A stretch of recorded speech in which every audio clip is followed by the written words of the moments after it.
Bismillahirrahmanirrahim. Assalamualaikum warahmatullahi wabarakatuh. Perkenalkan, kami dari grup C, kelas R001, Program Studi Pendidikan Bahasa Arab, Universitas Jambi, dengan anggota Aska Muhammad Nur Fikri, I1 A220029, Nadira, I1 A220011, Nabila Maulina, I1 A220021. Dosen pengampu, Ibu Eva Iriani, SPDI, MPDI. Mata kuliah, Masyarakat dan Kebudayaan Indonesia. Puji syukur kami panjatkan kepada Allah Subhanahu wa Ta'ala, karena berkat rahmat dan karunia-Nya lah kami dapat menyelesaikan PowerPoint ini. Mungkin dalam pembuatan PowerPoint ini kami masih banyak memiliki kekurangan. Maka kami sangat mengharapkan kritikan dan saran guna perbaikan untuk pembelajaran yang akan datang. Baiklah, langsung saja ke pembahasan. PowerPoint kami berjudul Manusia sebagai Makhluk Individu dan Makhluk Sosial. 1. Pengertian manusia sebagai individu dan anggota masyarakat. Manusia adalah makhluk individu. Sebagai makhluk individu berarti makhluk yang tidak dapat dibagi-bagi, tidak dapat dipisah-pisahkan antara jiwa dan raganya. Kata individu berasal dari kata Latin individuum, artinya tidak terbagi. Jadi, kata itu mengandung pengertian sebagai suatu sebutan yang dapat dipakai untuk menyatakan suatu kesatuan yang paling kecil dan terbatas. Dalam ilmu sosial, paham individu menyangkut tabiatnya dengan kehidupan jiwanya yang majemuk, memegang peranan dalam pergaulan hidup manusia. Individu bukan berarti manusia sebagai sesuatu keseluruhan yang tak dapat dibagi, melainkan sebagai kesatuan yang terbatas, yaitu sebagai manusia perorangan. Manusia sebagai makhluk individu. Syarat-syarat satu masyarakat terbagi menjadi 7. Yang pertama, 1. Harus ada pengumpulan manusia dan harus banyak. 2. Telah berkumpul tinggal dalam waktu yang lama dalam suatu daerah tertentu. 3. Adanya aturan-aturan atau undang-undang yang mengatur mereka untuk menuju kepada kepentingan dan tujuan bersama. 4. Menurut Elwood, faktor-faktor yang dapat menyebabkan manusia hidup bersama adalah 5. Dorongan untuk mencari makan. 6. Dorongan untuk mempertahankan diri terutama pada keadaan tertentu. Dan 7. Dorongan untuk melangsungkan jenis. 2. Hakikat masyarakat dan makna manusia sebagai makhluk sosial. Masyarakat. Pengertian masyarakat. Istilah masyarakat dalam bahasa Inggrisnya society, yang berarti kumpulan orang yang sudah lama terbentuk, memiliki sistem sosial atau struktur sosial tersendiri, dan memiliki kepercayaan, sikap, dan perilaku yang dimiliki bersama. Menurut Paul B. Harton dan Han adalah masyarakat merupakan kumpulan manusia yang relatif mandiri, hidup bersama-sama dalam waktu yang cukup lama, tinggal di suatu wilayah tertentu, mempunyai kebudayaan yang sama, serta melakukan sebagian besar kegiatan di dalam kelompok atau kumpulan manusia. Adapun unsur-unsur masyarakat antara lain. 1. Kumpulan orang. 2. Sudah terbentuk dengan lama. 3. Sudah memiliki sistem dalam struktur sosial tersendiri. 4. Memiliki kepercayaan atau nilai, sikap dan perilaku yang dimiliki bersama. 5. Adanya kesinambungan dan pertahanan diri. Dan 6. Memiliki kebudayaan. 3. Fungsi dan tugas manusia sebagai makhluk sosial. Menurut kodratnya, manusia adalah makhluk bermasyarakat. Dalam bentuk konkretnya, manusia bergaul, berkomunikasi, dan berinteraksi dengan manusia lainnya. Adapun yang beberapa yang harus kita ketahui. 1. Fungsi manusia dalam masyarakat. Dalam kehidupan masyarakat yang dinamis dan selalu berkembang menuju kemajuan, individu-individu yang bergabung di dalamnya mampu mengembangkan potensi dan kemampuan berkreasi serta menemukan inovasi yang tidak sama antara satu sama lain. 2. Tugas manusia dalam masyarakat. Tugas manusia dalam masyarakat yaitu membentuk, pelaku, dan pemakai masyarakat itu sendiri. 3. Masyarakat sebagai wadah kemanusiaan individu. Di masyarakat, individu akan menjadi makhluk sosial. Jika individu tidak hidup di masyarakat, dia tidak akan mengenali bahwa dirinya makhluk sosial yang bergantung pada orang lain. 4. Tugas keluarga. Tugas keluarga membina individu sebagai makhluk sosial. Keluarga bertugas menjadikan anak-anaknya sebagai wahana atau tempat membentuk kepribadian individu. Keluarga juga bertugas mentransfer kebudayaan yang ada di masyarakat untuk diberikan kepada keluarga, sehingga individu-individu yang ada di masyarakat untuk diberikan kepada keluarga, sehingga individu-individu yang ada di keluarga tahu budaya atau peraturan apa saja yang ada di masyarakat. 5. Individu sebagai anggota keluarga. Keluarga diartikan sebagai suatu satuan sosial terkecil yang dimiliki oleh manusia sebagai makhluk sosial, yang ditandai adanya kerjasama ekonomi. 6. Individu sebagai anggota masyarakat. Masyarakat adalah suatu kelompok manusia atau individu yang telah memiliki tatanan kehidupan norma-norma adat istiadat yang sama-sama ditaati dalam lingkungannya. 4. Bermasyarakat dalam berbagai jenis kehidupan. Bermasyarakat dalam berbagai jenis kehidupan yang meliputi jenis-jenis tatanan hidup berkelompok. 1. Konsep kelompok sosial budaya. A. Lingkungan sosial budaya adalah sejumlah manusia yang hidup berkelompok dan saling berinteraksi secara teratur guna memenuhi kepentingan bersama. B. Bentuk sosial budaya artinya setiap kelompok sosial budaya mempunyai batas-batas yang telah ditentukan. C. Cara hidup sosial budaya artinya sikap pembuatan dan tujuan serta pencapaiannya sudah dipolakan oleh organisasi kelompok dalam seperangkat tuntunan atau pedoman tertulis yang disebut anggaran dasar dan kode etik. D. Tujuan sosial budaya adalah setiap kelompok sosial budaya mempunyai tujuan tertentu yang telah ditetapkan dalam anggaran dasar dan kode etik kelompok sosial budaya. 2. Kebutuhan manusia. Sebagai makhluk budaya, manusia mempunyai berbagai kebutuhan yang bervariasi. Kebutuhan manusia pada dasarnya meliputi 3 jenis, yaitu A. Kebutuhan jasmani atau fisik. B. Kebutuhan rohani atau kejiwaan. C. Kebutuhan biologis. Pemenuhan kebutuhan adalah apabila 3 kebutuhan di atas dapat dipenuhi melalui masyarakat.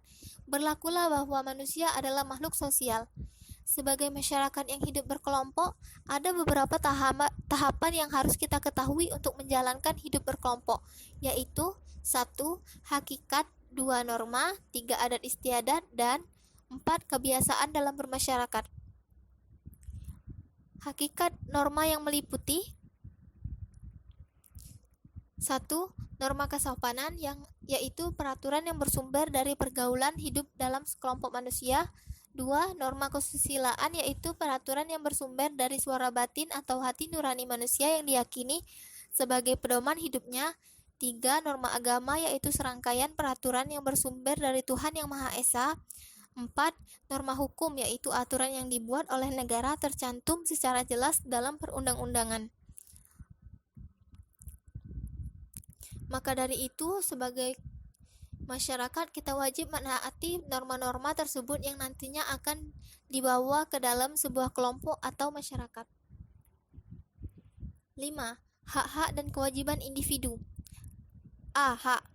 Ada beberapa hak di masyarakat Indonesia, diantaranya sebagai berikut. 1. Hak legal dan hak moral. Hak legal adalah hak yang didasarkan atas hukum dalam salah satu bentuk. Hak legal ini lebih banyak berbicara tentang hukum atau sosial. Contoh kasus, mengeluarkan peraturan bahwa veteran perang memperoleh tunjangan setiap bulan. Maka setiap veteran yang telah memenuhi syarat yang ditentukan berhak untuk mendapatkan tunjangan tersebut. Hak moral adalah didasarkan atas prinsip atau peraturan etis saja. Hak moral lebih bersifat solidarisasi atau individu. Contoh kasus, jika seseorang majikan memberikan gaji yang rendah kepada wanita yang bekerja di perusahaannya. 2. Hak khusus dan hak umum. Hak khusus timbul dalam suatu relasi khusus antara beberapa manusia atau karena fungsi khusus yang dimiliki orang satu terhadap orang lain.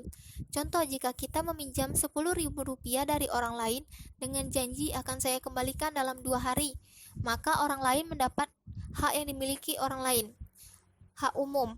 Hak umum dimiliki bukan karena hubungan atau fungsi tertentu, melainkan semata-mata karena ia manusia. Hak ini dimiliki oleh semua manusia kecuali Di dalam negara kita, Indonesia ini disebut juga dengan hak asasi manusia. 3. Hak individual dan hak sosial. Hak individual di sini menyangkut pertama-tama adalah hak yang dimiliki individu-individu terhadap negara. Negara tidak boleh menghindari atau mengganggu individu dalam mewujudkan hak-hak yang ingin dimiliki. Contoh hak beragama, hak yang mengikuti hati nurani, hak mengemukakan pendapat. Perlu kita ingat hak-hak individual ini semuanya termasuk yang tadi telah kita bahas, hak-hak negatif. Hak sosial ini bukan hanya kepentingan terhadap negara saja, akan tetapi sebagai anggota masyarakat bersama-sama dengan anggota lain. Inilah yang disebut dengan hak sosial. Contoh hak atas pekerjaan, hak atas pendidikan, hak atas pelayanan kesehatan. Hak-hak ini bersifat positif. B. Kewajiban. Kewajiban adalah suatu yang wajib dilaksanakan, keharusan, atau sesuatu hal yang harus dilaksanakan. Ketika lahir, manusia secara hakiki telah mempunyai hak dan kewajiban yang berbeda. Kewajiban dibagi atas dua macam, yaitu kewajiban sempurna yang selalu berkaitan dengan hak orang lain dan kewajiban tidak sempurna yang tidak terkait dengan hak orang lain. Kewajiban sempurna mempunyai dasar keadilan, sedangkan kewajiban tidak sempurna berdasarkan moral. 6. Interaksi sosial memunculkan berbagai corak stereotip dan prasangka yang berakibat adanya diskriminasi.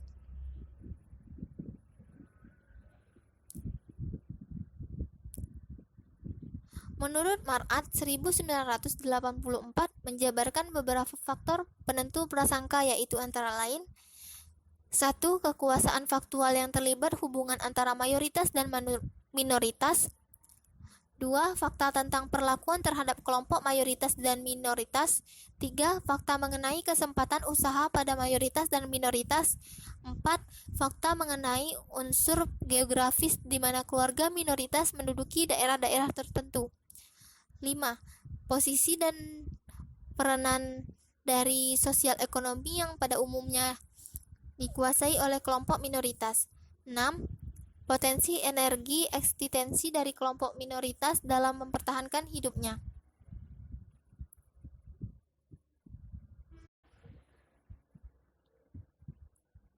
7. Cara meniadakan stereotip dan prasangka serta diskriminasi. 1. Stereotip.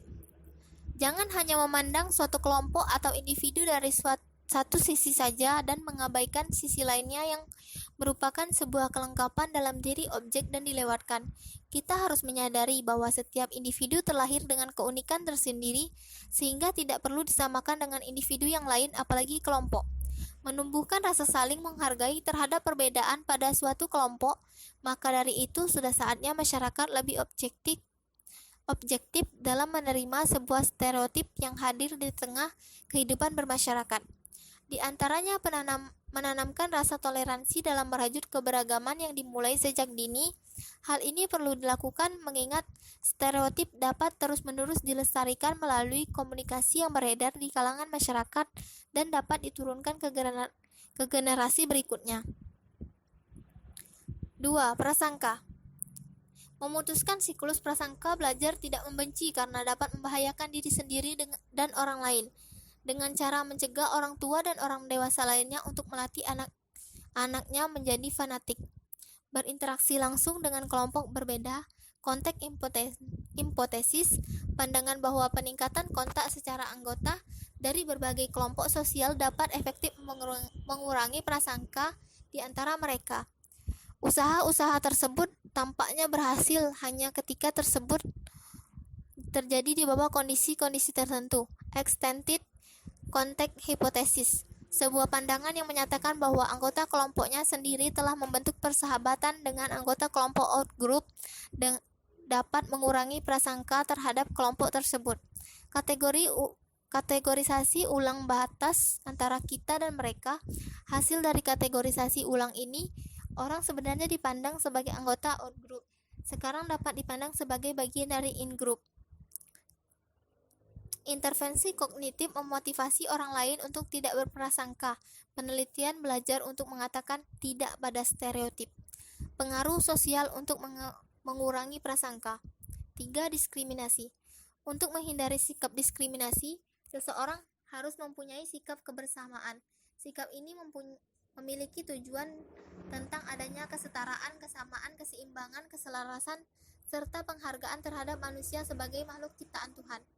Mendapatkan kesejajaran antara sesama menghantarkan setiap orang memberikan yang terbaik pada ketakwaan yang tinggi sehingga setiap kebersamaan menjadi jalan baru untuk melakukan kebaikan dalam membangun kebersamaan untuk kemasyarakatan moralitas yang berkualitas.